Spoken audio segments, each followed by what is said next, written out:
everyone. Welcome to What Do You Believe? And we're happy that we have you here, Hadi.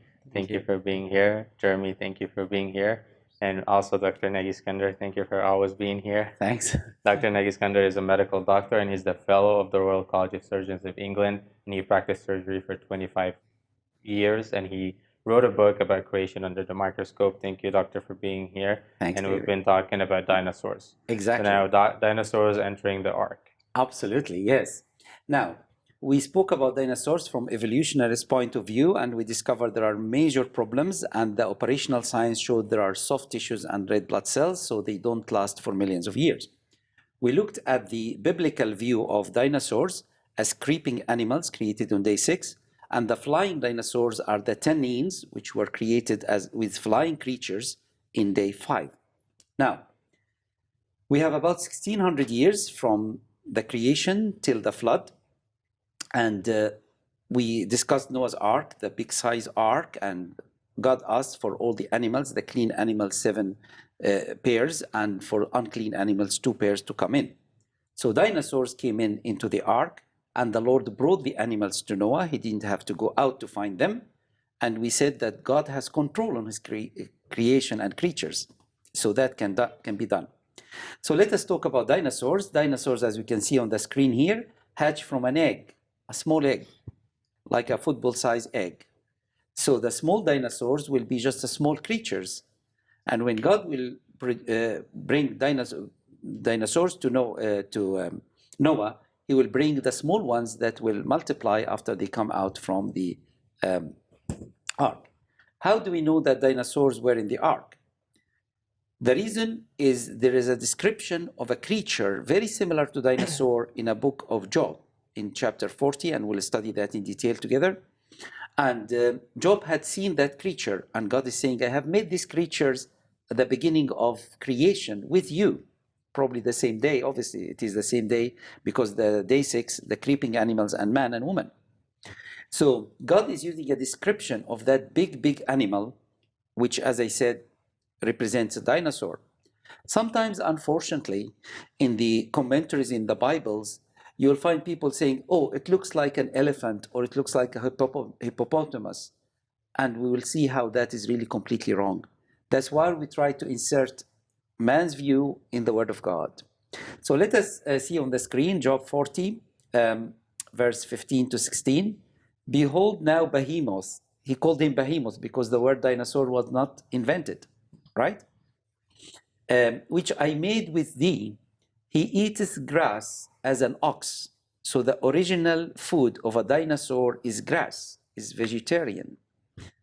Why I'm saying dinosaur, I'll prove that before, as we progress. So just take my word for it just now.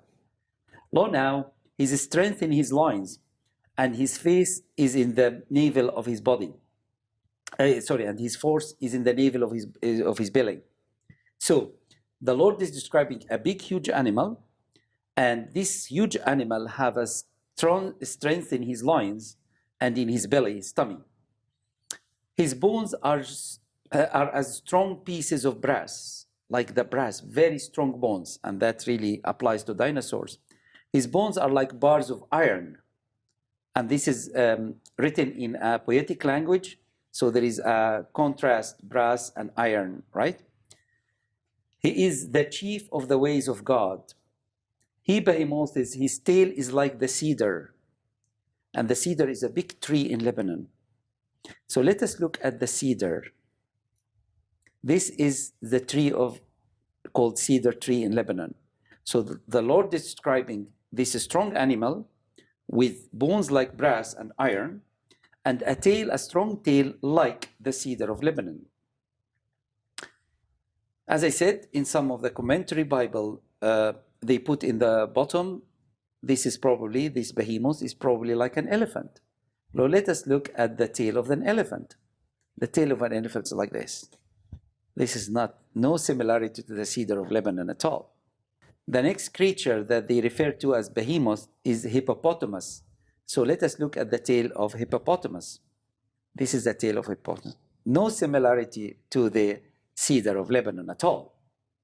And that's again when we try to bring people's idea into the Word of God. We are not inserting the dinosaurs in the Word of God. We are using the Word of God to explain dinosaurs. Now, let us have this big tail, right? Like the cedar of Lebanon. It is like, obviously, it's not a tree. It's like a cedar of Lebanon. And try to fit an elephant on it. It doesn't fit really. Try to insert a hippopotamus on it. It doesn't fit.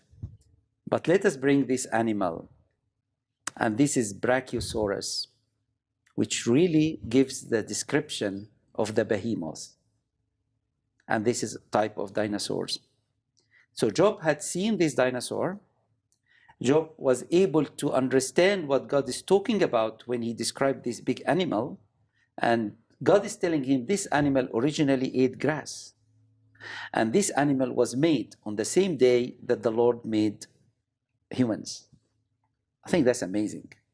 Really wonderful to understand. So when we stick to the Word of God and understand the text proper and understand the real science, the operational science, we'll be able to find they are compatible. There is no contradiction at all. Yes. So if dinosaurs were created on the same day that more traditional animals that we think of now that are not extinct, why are the dinosaurs not around anymore, whereas the animals that were described otherwise are? That's a good question. There are many animals which are extinct, not only dinosaurs. So extinctions happens due to many causes. Usually the humans are catching them more and more, change of environment, change of the food supply, disease that killed them, change in ecology. That's usually the reasons, general reasons of animal being extinct. But there are hundreds and thousands of animals were extinct. Dinosaurs is one of them. Is it not strange that a whole category of animals just no longer exists? Yeah, but plenty of category of animals had gone. Not only dinosaurs. Dinosaurs are the most famous. But there are plenty, hundreds and thousands. So they gone because for different reasons. But as I said, we don't know for sure how the dinosaurs were extinct. But lots of animals were extinct, yes, since the creation. Doctor, how, like, where we get most of our information about dinosaurs? Like, is it just fossils, or because, like, you said that it comes from an egg, it's smaller, and then it grows, and all those information that would be needed for a dinosaur to fit into an ark or anything that small or like smaller. Yeah. So we get it from It's mainly fossils. mainly fossils. Yeah. It's mainly fossils, and you try to assemble the fossil and to describe how things are, and try to imagine what type of food they had and all of these issues. Because like an egg idea is like, do we have fossils that are like just eggs that were fossilized? Or? Yes, there are eggs were found in the fossil record. Shells of eggs. Obviously, there is no viable tissue inside them, but shells of eggs in the area of a dinosaur. So everybody in biology believes that they hatch from eggs. Nobody thinks that they have an embryo or a sac or anything like that. They all believe that they hatch from eggs. So we have. We've seen it in the movies, like, but I want to now. I want to double check the facts. Exactly. Yeah, that's the good reference to have the movie. Really. Yeah. But yes, no, they hatch from eggs. Everybody agrees about that. So let us see something on the screen here. The flag of Wales. I came from Britain, and Britain are 4 parts: the England, Wales, Scotland, and Northern Ireland, and each one have its own flag. And the flag of Wales, they have a dinosaur. How they describe it? Why they are drawing a dinosaur? That means somebody had seen it or seen this type of dinosaurs. Because there is another dinosaur in the Bible, description of another animal, which breathes fire. Yeah, I was going to say it looks more like a dragon. Exactly. Yeah. Because the dragons and the tannins and dinosaurs, they are interrelated. But let me just explain the idea of somebody breathing fire. This is frightening, but could it happen? There is something called bombardier beetle, and bombardier beetle have 2 sacs at the back. If they are attacked, they open these 2 sacs, and there is a chemical reaction ending by fire. And a friend of mine, Professor Andy McIntosh, used this as a sort of jet engines. He's a professor of compassion theory and all of that. So he used that and did massive research. He has lovely lectures on this, and I really enjoyed attending these lectures. And there are two sacs with different chemical material, and when the bombardier beetle is attacked, these two sacs will open to each other, chemical reaction will happen, and fire will happen, and jet fire. And the speed of that jet is very strong. That can kill the animal which is trying to attack the bombardier beetle. So a picture like this on a flag tells us that somebody had seen something like that, right? Then you come to Cambodia and you find on the temples, you find these carved animals on that temple, and I'll give you the magnified picture of that. This is the magnified picture of a dinosaur. So how they carved this in Cambodia in the 12th century, long time ago, they carved this. That means somebody had seen it and have produced this.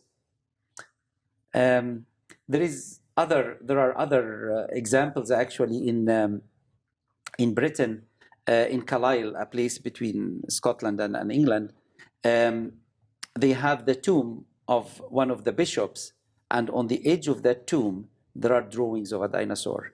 And there are so many other examples of this, but I just said we'll just look at a couple of them, and from that we can come to conclusion that man lived with dinosaurs. So do you think that it's possible? I know that I've heard other people coming to the conclusion that like the dinosaurs that survived after the Ark, we may have hunted them down. I mean, we have stories throughout history, whether they're real or not, of like sea monsters resembling dinosaurs, dragons, and knights fighting these dragons. Do you think it's possible that we simply just hunted them because they were scary, or we hunted them because they were big? Is that a possibility?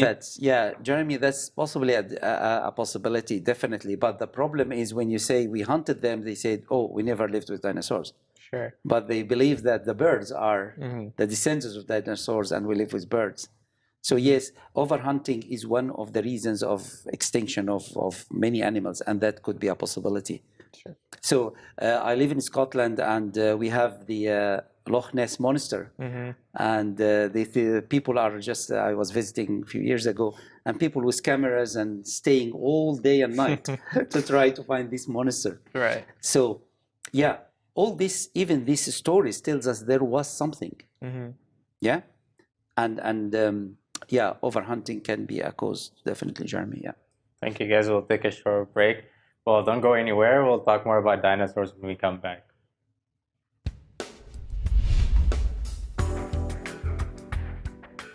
Thank you for tuning in.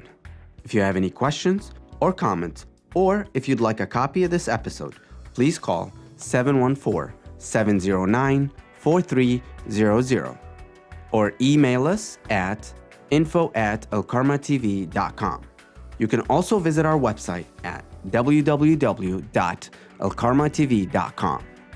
Also, you can write to P.O. Box 3610, Seal Beach, California 90740.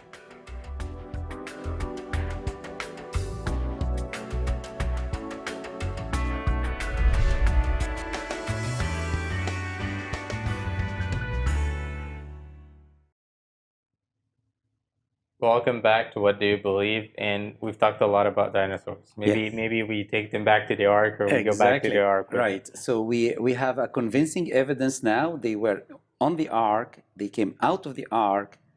Job had seen them, and the Lord spoke to Job about them in chapter 40 in the book of Job. So we have an understanding, a biblical understanding of dinosaurs instead of inserting dinosaurs into the Bible. Now, let us go back to the Ark. We spent 371 days in the Ark with all these animals and birds and the humans, the family of Noah and his wife, and the 3 sons and their wives. And now we are coming out of the Ark, the landing of the Ark. We'll see that on the screen now. The Ark will land, and we'll see how it will land and where it should land. In Genesis 8:4-5, and the ark rested in the 7th month, on the 17th day of the 7th month, upon the mountains of Ararat. The first thing here is the timing of the landing. So the ark landed on the second month, on the 27th days of the second month in the year 601 in the life of Noah. And it landed on the mountains of Ararat. It's a series of mountains. It's not any particular mountain that's specific. So it landed in this series, and this series extends from Turkey to Iran now. So it's a big area, and lots of missions went to try to find the ark. They came with some conclusions, but we never found the ark. And we don't expect to find the ark because the ark is wood and it will decay. There are about 4,000 years since this event, more than 4,000 years. So you don't expect it to stay because it was meant to be a vessel to protect all the humankind that got preserved and all the animals and birds, and then its function has gone. So it doesn't have to stay as a museum. It's gone and finished and decayed with the natural processes. And the waters decreased continually until the 10th month. In the 10th month, on the first day of the month, there were tops of the mountains. So when it rested on the Mount Ararat, Noah started to see the other mountains, and the water started to recede gradually. So they stayed for 74 days before they could see other mountains. So it landed on the highest mountain, Ararat, and the other mountains are still covered, and the water started to recede gradually. The land was very soft, so the Lord didn't ask them to come out immediately after the stop of the flood. It needed some time for the grounds to be solid enough and for the plants to regenerate, so when they come out, they have food for themselves. You said the ark landed on the tallest mountain. Should that not limit the area of search that could be done for the ark Right. to a very small place? Yeah, there are changes of the mountains all the time, and there were still tectonic plates and tectonic changes happening after the flood. So the tallest, one of the tallest mountains at the moment is Himalaya. And the Himalaya is a result of two tectonic plates, the Arabian tectonic plates and the Indian tectonic plates hitting each other. So there were still some reactions and there is still some activity in the crust of the earth, even after the flood. So the mountains of Ararat are not the highest at the moment at all. And even if you limit it to a small area in that chain, still very wide and very difficult to find. And as I said, it was made of wood and probably decayed. And there would be no remains, such as nails or anything used to keep it together? You are talking about 4,000 years. So everything can degrade. And it's a wide area. So it's very difficult to say this nail came from the ark. And very, very difficult to come to that conclusion, really. And the nails, by the way, could be wooden nails put in the structure of the ark in the museum, in Creation Museum in Cincinnati. They have 1% presentation of the ark. And they use the old way of making ships. And what they did, there is a hole, and they put wood in it, and they put some water so it expands and becomes very tight. There could be metal components as well, because the alloys were described in Genesis chapter 4, where the iron and brass were discovered, and they dealt with tools in the city of the descendants of Cain. Right? So it's very difficult to identify this part is from the ark more than 4,000 years ago. Yeah. Right? Then in Genesis 8:17 and 9:1, we read these words. We'll see that on the screen.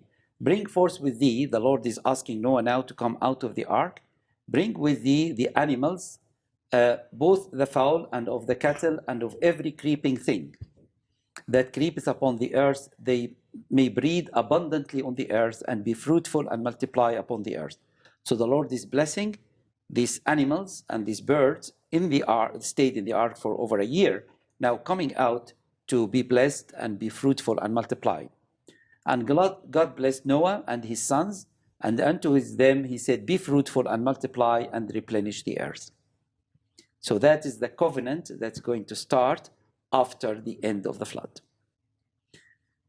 The lifespan after the flood was changed dramatically. Lots of people have different ideas, but this is just ideas saying there was change in ecology, change of the atmosphere around the Earth, some X-rays, global X-rays or universal X-rays penetrated and came across the Earth and caused the lifespan to diminish. My feeling personally is lifespan is limited because God limited them. And I don't find really any physical cause of that.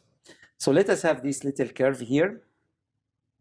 From creation to Noah, this is about 1600 years, 1600 year plus. And the lifespan was very long, as you can see. The scale here is 100 to 100 till 900. So the scale is very high because Adam lived 930 years. Methuselah, the grandfather of Noah, is the maximum here. That's 969 years.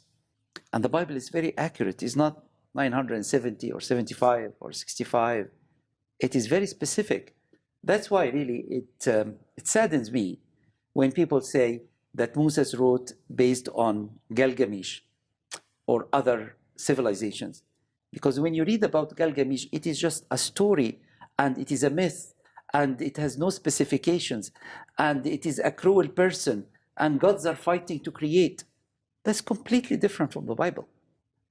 So it's very sad that some people believe that the first 11 chapters of Genesis are based on different civilizations. Then we have the flood, the red line here, and we see the decline of age to 100, 120, something of that order. So that's the decline of age after the flood. So this was a steady decline. It didn't happen once the flood was over? Right. It was a steady in a sense because you have Abraham living 175 years, you have Jacob living long, you have Isaac living 180 years. So, but it was really a rapid decline, if you like, between 600 and 800 to 120, 160, 170. So we became in the range less than 200. And then it declines to 80, 100 as we experience now. Yeah. So that's the lifespan. So Genesis flood was a historical account, and we established that in many, many episodes. It was not a myth or a legend, and we compare it to the other legend around them. Noah's flood was global, covered the whole earth. Noah's flood was catastrophic. Noah's flood left massive geological evidence. And this is really the start of a very nice discussion that we're going to have together about what is the evidence, the geological evidence of the flood all over the world.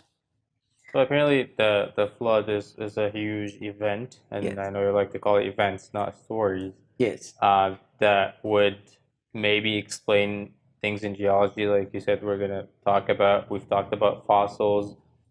If you can just highlight quickly, why does it matter again? Like, if it was a flood, if it was a global flood, because a lot of people don't believe in that, don't believe in Noah, don't believe in the ark. Like, some of the components of this event, I was going to say story. Yeah. I'm glad. Is a bit hard to understand, like, God, telling the animals to come in, all the things that you've explained inside the ark to actually make it, a place that you can live in for a year. So if you can just highlight in a minute, we have like a minute left, why is it a big deal? Why does it really matter?